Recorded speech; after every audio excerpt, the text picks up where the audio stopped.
I'm going to begin by giving a brief presentation on imaginal exposure, the rationale for it. This is session 3 of prolonged exposure therapy for PTSD, a portion of the material for that session. It's not easy to make sense of traumatic events, and it's natural to try to push away or avoid very painful memories. You may tell yourself, don't think about it. Time heals all wounds. You just have to forget about it. And others may suggest that you do that as well.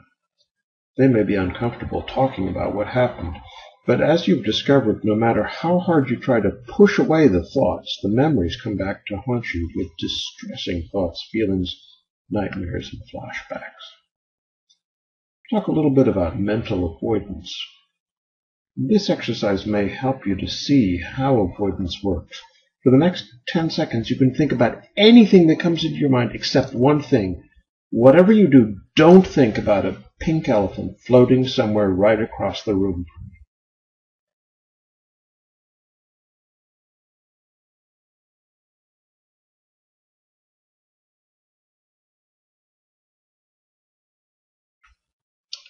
What are you thinking about? I bet you were thinking about a pink elephant at least some of the time. And that's because memory doesn't have an off switch. This is especially true of traumatic events because one of the fundamental purposes of memory is to protect us from making the same mistake twice. Talk a little bit about memory and trauma. I want you to imagine that your memory is organized in a set of file cabinets. These files are located throughout your cortex or outer surface of the brain. And there's a card catalog that allows you to find the right memory at the right time. And this card catalog is in the hippocampus, which is part of the limbic or emotional part of the brain. So one important way that memories are organized is based on emotions or feelings. Traumatic memory are stored in mustn't ever forget folders that get activated rapidly and automatically.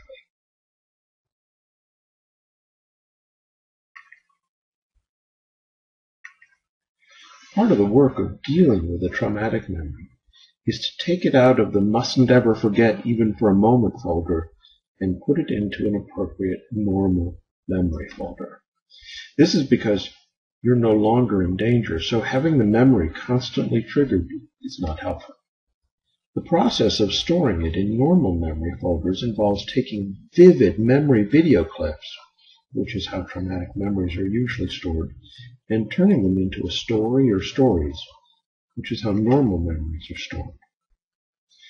The trouble with avoiding traumatic memories, aside from the fact it's practically impossible to do that, is that memories that are partially or quickly glimpsed are much more frightening than memories that are seen in their full context. In the horror movie, it's often the thing that's only quickly or partially seen that is the most frightening. Seeing the memory clearly and reprocessing it as normal narrative memory is what repeatedly reviewing the event does.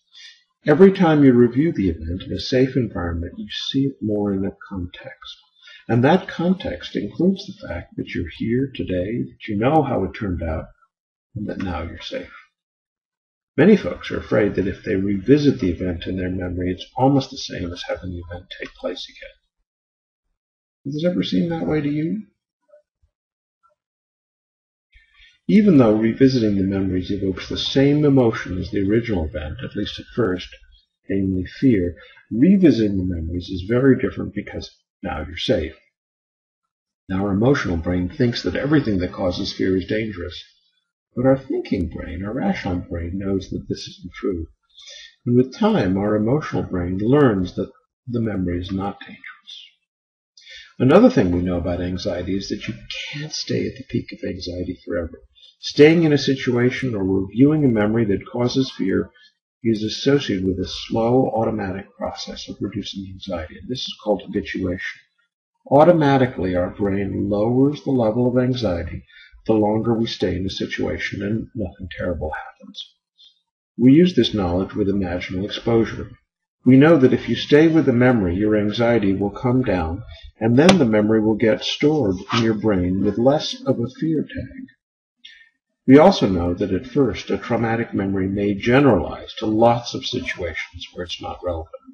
A woman who is raped may initially see all men as rapists, but with time and with exploration of the fears, the victim sees that not every situation that shares certain traits is frightening. This is called differentiation, meaning seeing true differences between things that might at first seem the same.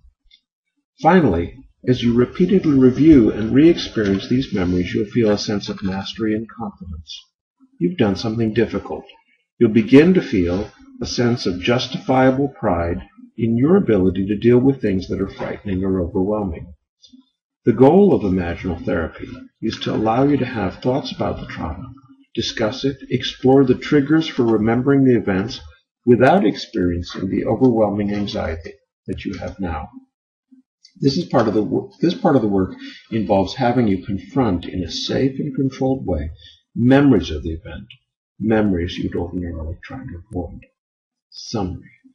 Our goals are to process traumatic memories and restore them as stories, to help you see the difference between remembering and having the events take place over again, and use your body's natural process of becoming less anxious over time to allow you to feel less scared of the memories, allow you to see the differences between the traumatic event and other events that currently are triggered so that the triggers don't affect you, and finally increase your mastery.